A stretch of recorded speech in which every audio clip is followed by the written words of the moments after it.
Hey everyone, welcome back. Ready for another deep dive? Definitely. So it's this English learning podcast called Daily Money Briefing. Huh. Interesting. Okay. It's actually pretty cool. You get the Yeah. financial news and kind of a language lesson all in one. Oh, I like that. Sort of killing two birds with one stone. Exactly. We're digging into the headlines to find the insights that, well, really count. Today, we've got three pretty different stories lined up. First, a big agency is changing its tune on the U.S. economy. Then, something potentially disruptive for the global food supply. And finally, a kind of surprising twist in digital finance that affects some big economic players. That's right.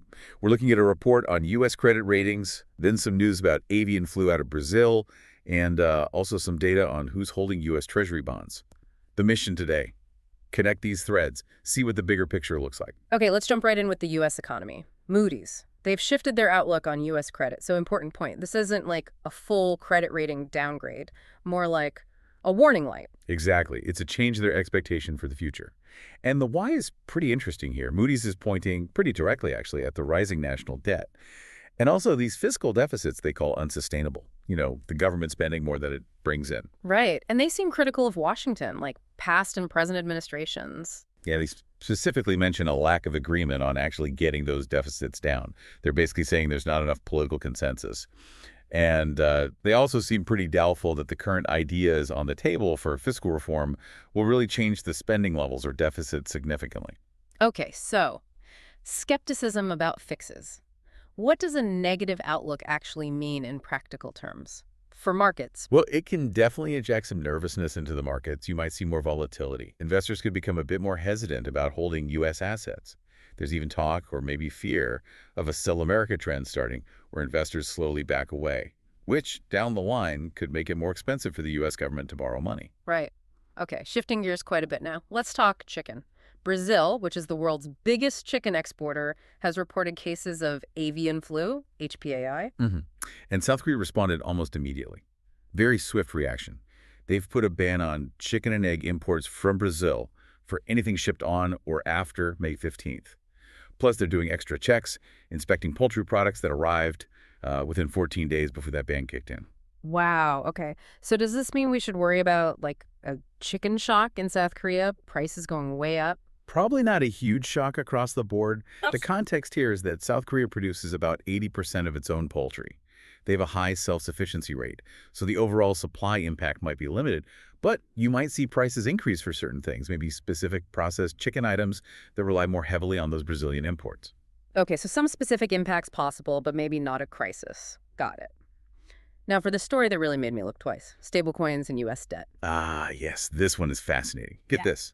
The two biggest stablecoin issuers, Tether, that's USDT, and Circle, USDC, their combined holdings of U.S. Treasury bonds are now actually more than South Korea's holdings. Wait, say that again? More than South Korea? More than South Korea. As of March, South Korea held about $125.8 billion in U.S. Treasuries. Tether reported holding $103.4 billion. Circle had $24.9 billion. Add those up. $128.3 billion. It's apparently the first time private crypto firms, together, hold more U.S. debt than a major sovereign holder like South Korea. That's kind of wild. What are analysts saying this means? What's the signal here? Well, they see it as pretty clear evidence of just how fast these dollar-based stablecoins are growing, and they're increasing, financial clout. It also throws a spotlight on countries like South Korea.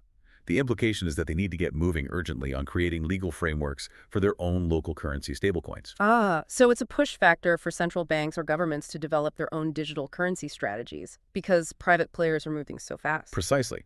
When private digital money starts holding this much traditional government debt, nations really have to think about their response and their own place in that evolving landscape. Okay, so let's quickly recap the big takeaways from this deep dive. We've got a more cautious view on U.S. finances from Moody's, driven by debt and deficit concerns. Then, a potential disruption in the chicken market, mainly hitting South Korea due to the Brazil avian flu situation, although maybe not a massive supply shock overall. And this really surprising development: stablecoin issuers becoming huge players in the U.S. Treasury market, overtaking even major countries. Exactly. Three distinct pieces, but when you put them together, you see this picture emerging of shifting global economic balance. Changing roles for governments, changing influence for private entities, especially in finance. It really does make you think. Here's something to chew on. If private companies are now holding such huge amounts of U.S. debt, what are the long-term implications? For the global financial system, sure, but also for the traditional power that nations held in managing their reserves. What happens when that power shifts? Definitely something to keep thinking about. Thanks for joining us for this deep dive. Thanks for diving deep with us today.